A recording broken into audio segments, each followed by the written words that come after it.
శివానంద పరమహంస వారు భువిపై అవతరించి మానవులలోనూ పశు పక్షులలోనూ ఒకే ఒక శక్తి జీవశక్తి వాయురూపంలో సమానముగా యున్నదనియూ మానవుల కంటే పశు పక్షులలోనే విశేష జ్ఞానమున్నదనియూ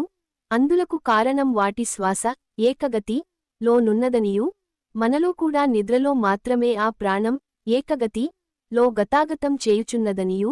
అట్టి విశేష జ్ఞానం మనకు కలగవలయునన్న సుషుమ్నా వెన్నుపాము లో సిద్ధయోగ విద్య ద్వారా శ్వాసను ఏకగతిలో నడిపించవలయునని అనుభవపూర్వకంగా రుజువు చేసిరి.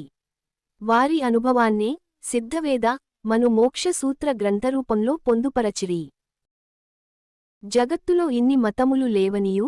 ఈశ్వర మతమొక్కటే కలదనియూ వాయు రూపంలోనున్న తన జీవశక్తిని తన లోపలనే గతాగతం చేయించి తన లోపలనే అంచివేయుటే ఈశ్వర సేవయనియూ చలన దశలో నున్నప్పుడు ఈ వాయువే కర్మయనియూ మాయ అనియూ పాపమనియూ శరీరమనియూ దేహమనియూ లోకము కలుగుచున్నదనియూ సిద్ధయోగము ద్వారా ఈ వాయువును నిశ్చలము చేయుటే కర్మయోగమనియూ అది పుణ్యమనియూ సుకృతమనియూ జ్ఞానమనియూ రసమని యనియూ బోధించిరి.